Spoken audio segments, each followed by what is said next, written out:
Hello and welcome everybody to episode number 16 of our PWG series on TW 2020. Today we have Welcome to the Jungle, which is our first show of 2022. And you might be thinking, hey NLG, what happened in the last episode? It's been a little while, and to that I say sorry because life did get in the way. I ended up with a hole in my hand. It was a weird time, but it's all good now, and it's especially all good in PWG because we have the return of Samoa Joe. He called out Brody King after the last show. Brody King defeated Chris Hero to retain the World Heavyweight title, and Samoa Joe issued a big All-California Heavyweight challenge for the main event of this event.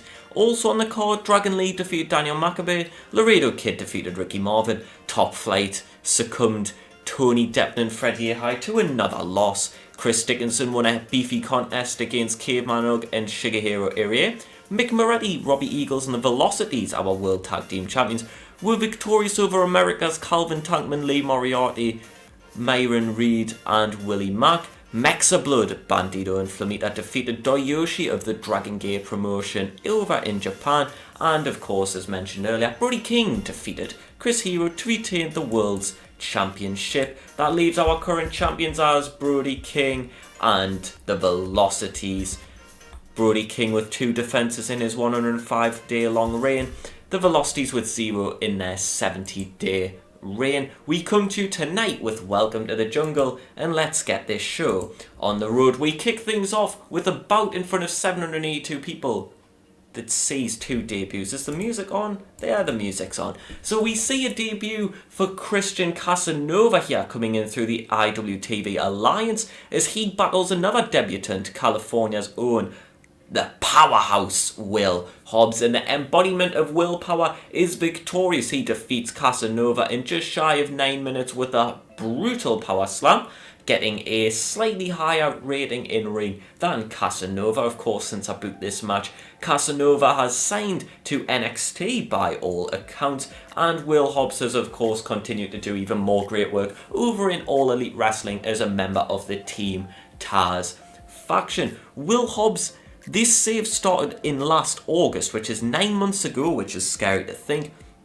In that time, he has got signed to AEW. He wasn't in the mod back then.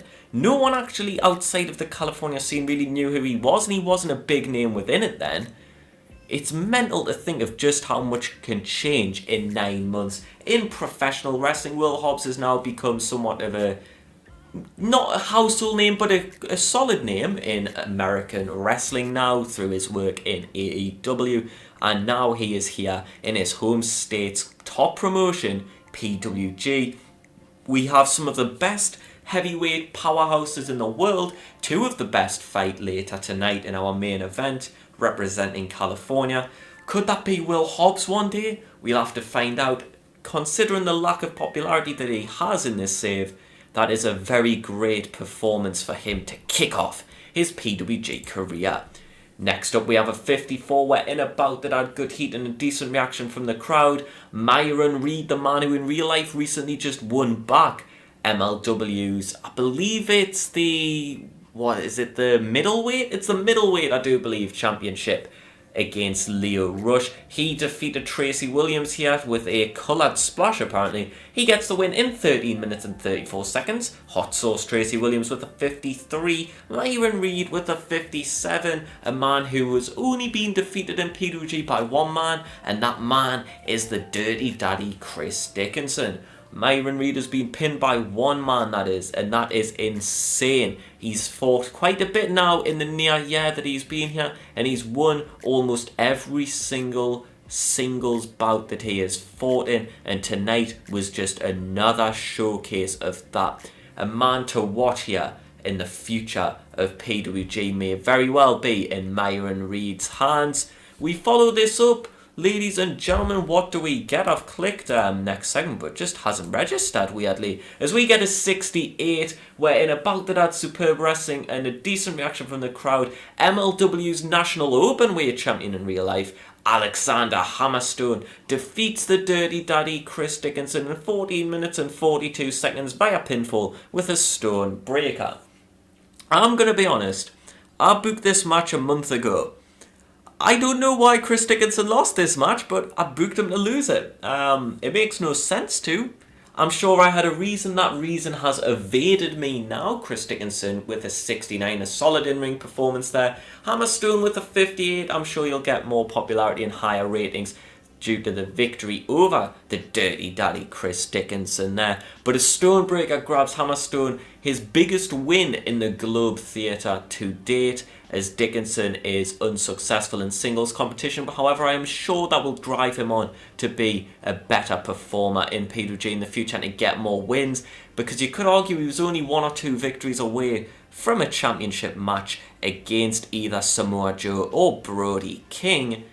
And that loss really does mean that maybe we're running out of championship contenders. But to be fair, this is the 4th World Heavyweight Championship match in about 4 months. So that is more defences than PWG are used to at this point. So maybe it's not the end of the world if we have to go a couple of months without a championship match for that gold. We follow this up with a huge 73 rated 6 competitor tag team bout. As in a bout that had great wrestling but didn't have much heat. Caveman Ugg, Kyle Fletcher and Mark Davis, who of course combined to be Aussie Open, they defeated Robbie Eagles, who is the Sniper of the Skies, and our World's Tag Team Champions Jude London Paris de Silva. They got the win in 15:02 when Mark Davis pinned Jude the Dude London with an airplane spin.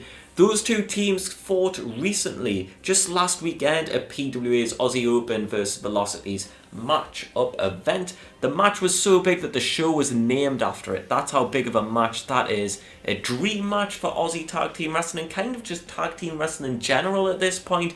Mark Davis with a huge win, pinning one half of the World's Tag Team Champions clean in this huge contest.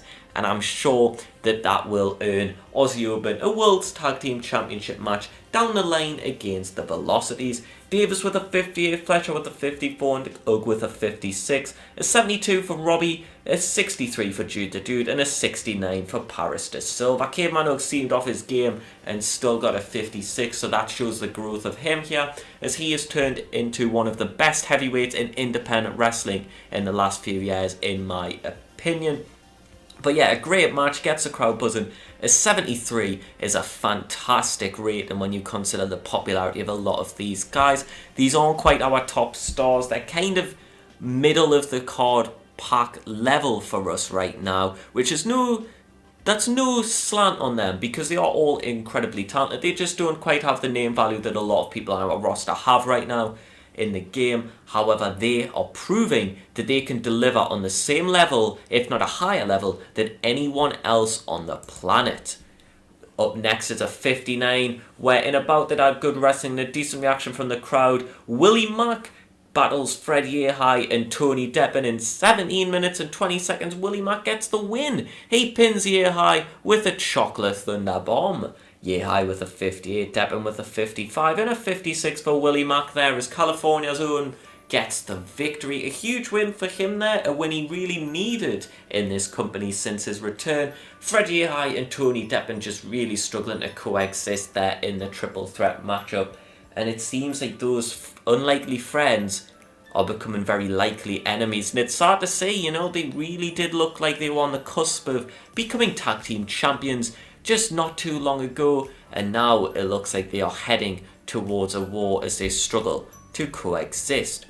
Next up, we have a huge 75 rated bout. It's lucha time, as in a bout that had superb wrestling and a decent reaction from the crowd. Mexa Blood, the pairing of Flamita and Bandito, defeat Dragon Lee and Laredo Kid in 13:25 when Bandito pinned Laredo Kid with a Revolution Fly.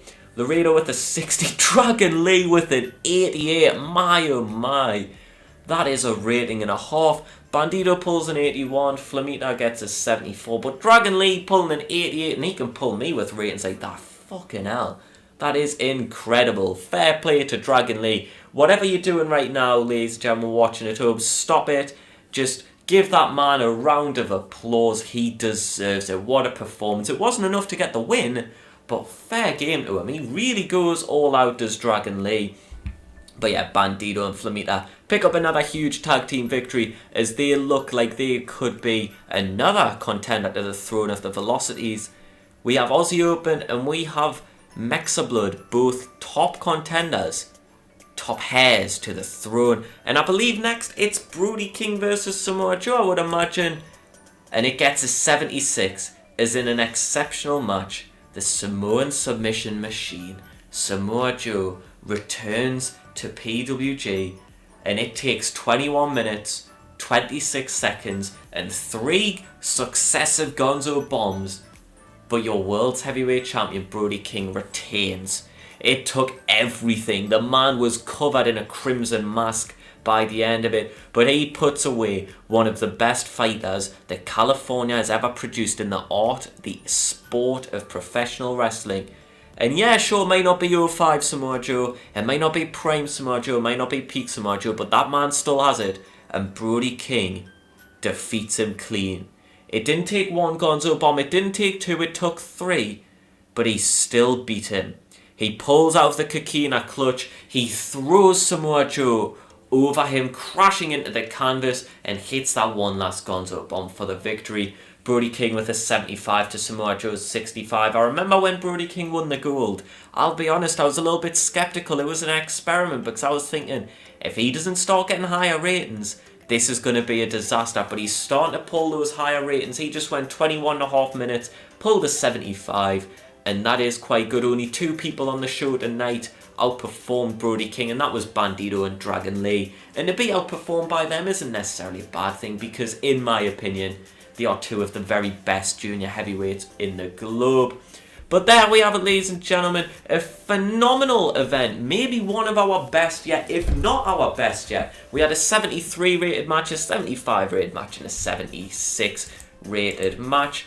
We're going to praise Brody King, Dragon Lee and Bandito for their incredible performances tonight as we move forward in time. And that begs the question, what's next? Well, ladies and gentlemen, what's next for PWG is a huge show which will be main evented with tag team action.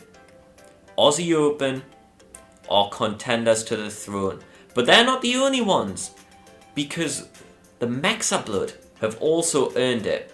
So next month, PWG, Buried in the Sound, it will be Bandito and Flamita versus Jude London and Paris De Silva versus Kyle Fletcher and Mark Davis, and the winners will walk out of California with the World's Tag Team Championships wrapped right around their waist. We might even find out who the next challenger to Brody King will be, and we also might not.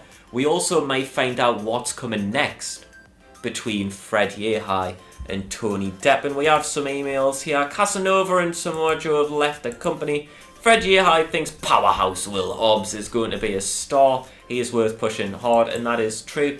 And it's intriguing to see Fred Yhai given advice on that kind of thing, because it feels like only yesterday that he debuted in the company. But if you look here, he is actually a major star with very hot momentum. What I like about this is that a lot of the staples, a lot of our core guys actually have quite hot momentum. Laredo Kid has warm momentum, which astounds me because it feels like I've booked him horrifically, if I'm honest. I know PWG never booked him quite the best in real life. Fred Yhai with very hot momentum, whilst Tony Deppen has chilly momentum, tells the story perfectly of what is going on between those two men in their partnership. But as I said, ladies and gentlemen, I hope to see you all very, very shortly for Buried in the Sound. If you have any competitors that you would like to see come to PWG in this save, do let me know. I haven't looked at the shortlist in a long time. It's a lot shorter than I expected it to be. Actually, I expect a lot more people than that.